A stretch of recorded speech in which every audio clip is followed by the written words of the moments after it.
Also want to go across to Suresh Chawanke. I'm coming back to you in just a minute.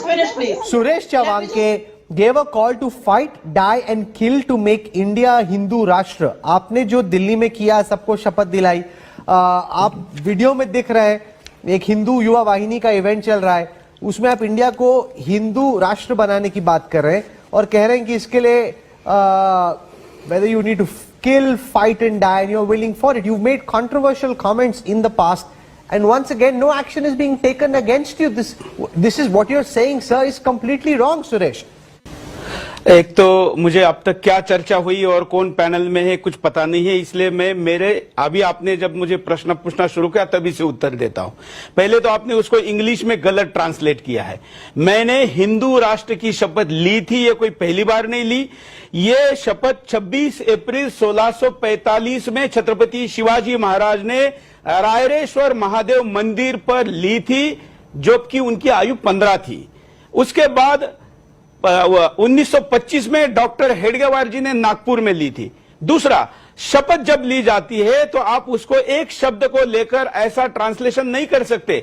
Gandhi ji ने कहा था कि करो या मरो, तो आप उसको क्या कहेंगे, किसको मारने के लिए कह रहे हैं? अगर आप लोकमान्य तिलक जी का कहेंगे कि स्वराज्य मेरा जन्मसिद्ध अधिकार है और किसी भी कीमत पर मैं उसको लेकर रहूंगा, तो आप किसी भी कीमत में मतलब क्या कहना चाहते हैं? इतना ही नहीं, जब नेताजी सुभाष चंद्र बोस ने कहा था कि तुम मुझे खून दो मैं तुम्हें आजादी दूंगा, तो किसकी गर्दन काटकर खून ले रहे थे क्या? उसका एक मीनिंग होता है. मैंने कहा कि यह हिंदू राष्ट्र था, है और रहेगा और इस पर मैं कायम हूं. इसके पहले भी बोला हूं और ये बोलना मेरा अधिकार है. यही नहीं, अभी और सुनिए.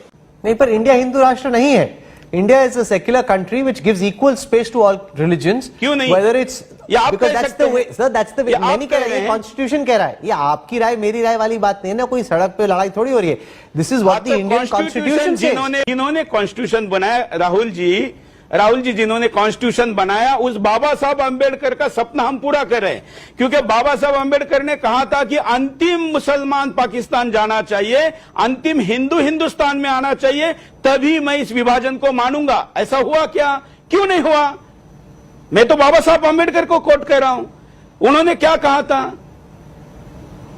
और मैंने जब कहा है, मैंने हिंदू राष्ट्र कहा है. मैंने ये कहते समय किसी की गर्दन काटने की बात नहीं की है. ये कहते समय इफ में आप अगर मेरा हिंदी में पूरा ट्रांसलेशन देखोगे तो मैंने ये कहा है कि बलिदान देंगे हम अपने धर्म के लिए.